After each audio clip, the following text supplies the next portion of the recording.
ಒಂದು ಅಳಿಲಿತ್ತಂತೆ. ಆ ಅಳಿಲು ಒಂದು ಕೆಲ್ಸಕ್ಕೆ ಹೋಗ್ತಿತ್ತು. ಕೆಲಸ ಏನು? ಬಾದಾಮಿ ಸುಲಿಯುವಂತ ಕೆಲಸ.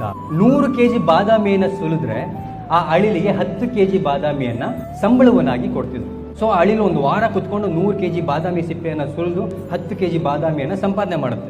ಆಮೇಲೆ ಅದಕ್ಕೆ ಅನ್ಸುತ್ತೆ, ಇನ್ನೊಂದು 500 kg ಸುಲಿದ್ಬಿಡೋಣ, 50 kg ಸಿಗುತ್ತೆ, ಆರಾಮಾಗಿ ಒಂದು ವರ್ಷ ಇದ್ಬಿಡ್ಬೋದು ಆರಾಮಾಗಿ ಅಂತ ಹೇಳಿ 500 kg ಬಾದಾಮಿ ಸಿಪ್ಪೆಗಳನ್ನು ಕೂಡ ಒಂದು ತಿಂಗಳು ಕುತ್ಕೊಂಡು ಸುಲಿಯುತ್ತೆ. 500 kg ಸುಲಿದಾಗ ಎಷ್ಟು kg ಸಿಕ್ತು? 50 kg ಬಾದಾಮಿ ಸಂಬಳವಾಗಿ ಸಿಕ್ತು. ಸೊ 50 kg ಬಾದಾಮಿನೂ ಕೂಡ ತಗೊಂಡು ಹೋಗಿ ಒಂದು ಕಡೆ ಸ್ಟೋರ್ ಮಾಡಿಕೊಂಡು ಆರಾಮಾಗಿ ತನ್ನ ಗೂಡಲ್ಲದು ತಿಂತಾ ಕೂತ್ಕೊಳ್ಳುತ್ತೆ.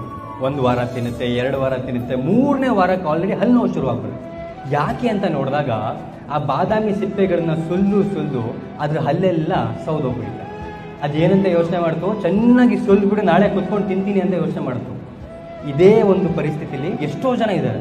ನಾವೇನ್ ಮಾಡ್ತೀವಿ, ನಾಳೆ ರಿಟೈರ್ಮೆಂಟ್ ಲೈಫ್ ಚೆನ್ನಾಗಿರ್ಲಿ ಅಂತ ಇವಾಗ ದುಡಿತೀವಿ, ಬಟ್ ಇವತ್ತಿನ ಕ್ಷಣಗಳನ್ನ ಬದುಕೋದನ್ನ ಮರ್ತ್ಕೊಳ್ತೀವಿ. ನಾಳೆಗೋಸ್ಕರ ಬದುಕೋದು ತಪ್ಪಲ್ಲ, ಬಟ್ ನಾಳೆಗೋಸ್ಕರ ಬದುಕ್ತಾ ಇವತ್ತು ಫ್ಯಾಮಿಲಿ ಜೊತೆ ಟೈಮ್ ಸ್ಪೆಂಡ್ ಮಾಡೋದಾಗಿರ್ಬೋದು, ನಿಮ್ಮ ಬಗ್ಗೆ ನೀವು ಕೇರ್ ತಗೊಳ್ಳೋದಾಗಿರ್ಬೋದು, ನಿಮ್ಮ ಹೆಲ್ತ್ ಬಗ್ಗೆ ಕೇರ್ ತಗೊಳ್ಳೋದಾಗಿರ್ಬೋದು, ಇವನ್ ಯಾವತ್ತೂ ಕೂಡ ಮರಿಬೇಡಿ. ಬಿಕಾಸ್ ನಿಮ್ಮ ಕೆಲಸಕ್ಕೆ ರಿಟೈರ್ಮೆಂಟ್ 60 ವರ್ಷಕ್ಕೆ ಹೌದು, ಬಟ್ ಜೀವನದಲ್ಲಿ ರಿಟೈರ್ಮೆಂಟ್ ಯಾವ